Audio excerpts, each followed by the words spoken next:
The gunman in the Brown University shooting was found dead. That's where we're starting the 7 from the Washington Post. I'm Christina Quinn, in for Hannah Jewell. It's Friday, December 19th. Let's get you caught up with today's 7 stories. On Saturday, a gunman opened fire in a lecture hall at Brown during an economics study session, killing 2 students and wounding 9 others. It sparked a search that appeared to stump investigators and rattled communities from Providence, Rhode Island to Boston. Yesterday, that search came to an end. Authorities last night announced the gunman responsible was found dead of a self-inflicted gunshot wound in a New Hampshire storage facility. He was identified as 48-year-old Claudio Manuel Neves Valente, a physics graduate student at Brown more than 2 decades ago. Officials said he was also responsible for Monday's killing of an MIT professor. Rhode Island Attorney General Peter Nerona gave an update on the case last night. We are 100% confident that this is our target. And that this case is closed from a perspective of pursuing people involved. A legal permanent resident from Portugal, authorities said Neves Valente was living in Miami before he came to Boston last month. He appears to have acted alone, and his motive for the killings remains unknown.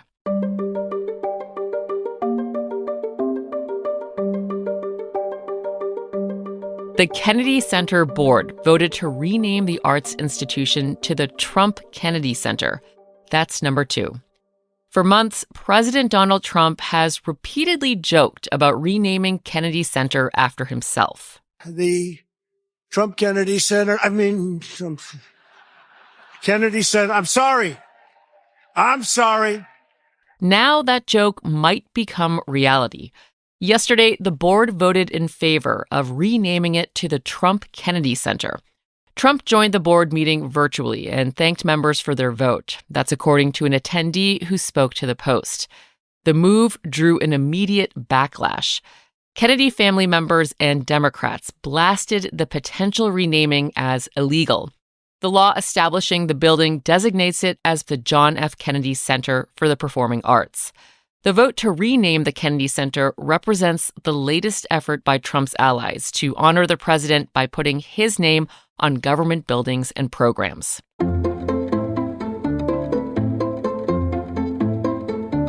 Number 3, President Trump's pardons have wiped out payments to defrauded victims. This morning, the Post reported that at least 20 people who have received clemency from Trump so far this year were also forgiven of financial penalties totaling tens of millions of dollars. Some of these offenders owed money to real-life victims of fraud.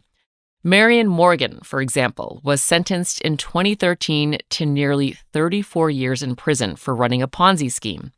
She was ordered to pay $17.5 million to dozens of investors, most of which remains unpaid.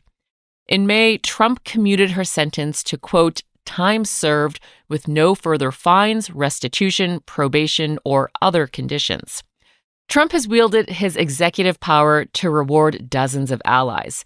He has routinely ignored guidelines that state pardons should only be given to offenders who are 5 years past their conviction or imprisonment. The White House did not respond to questions from the Post about whether the president considers the victims and their ability to receive compensation when making clemency decisions.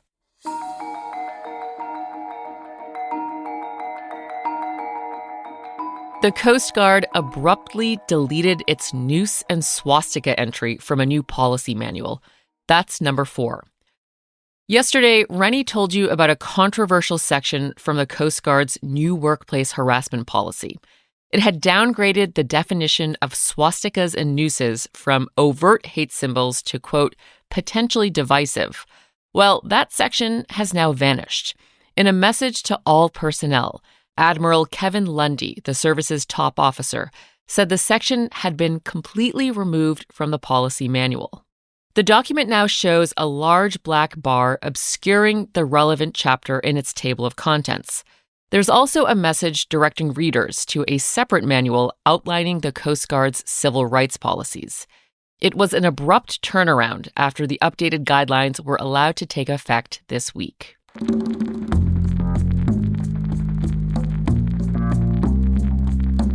Number 5. Russian President Vladimir Putin is holding a marathon year-end news conference today.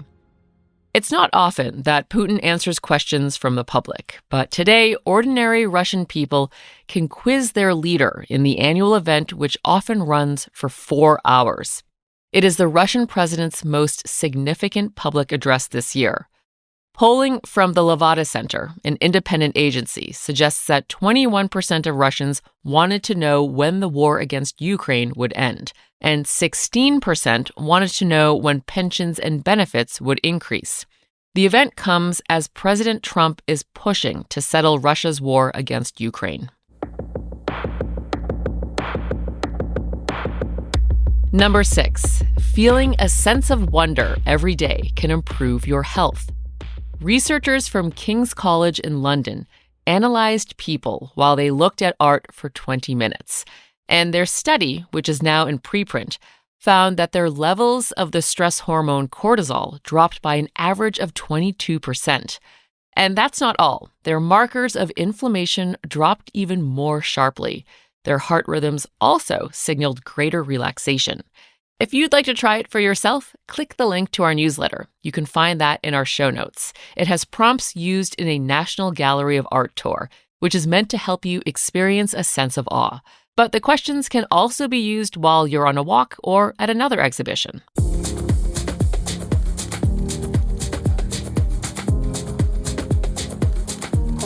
Number 7 made me feel wonder today. The rare sight of a mother polar bear adopting a cub was captured on camera. Researchers in Environment and Climate Change Canada have been tracking polar bears for over 45 years. In that time, they have only documented 13 cases of adoption. This fall, one of the mothers they had been watching, called X33991, turned up with an extra cub that wasn't biologically related to her.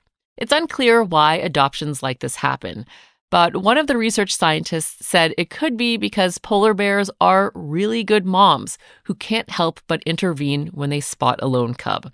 X33991 is likely to look after both cubs, who are about 10 and 11 months old, for another year. That will give the animals from the vulnerable species a good chance of making it to adulthood. You can find a video of them frolicking in the snow together in today's newsletter. It's really cute.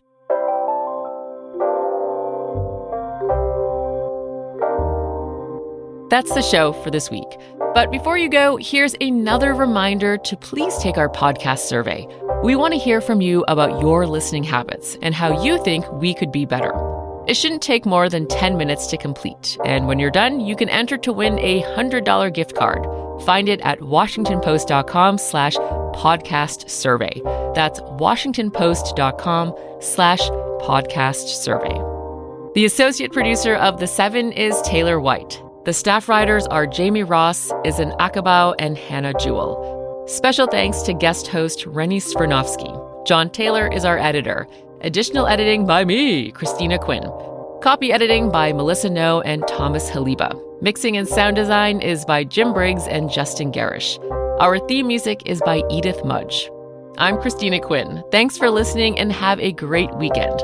I'll meet you back here on Monday.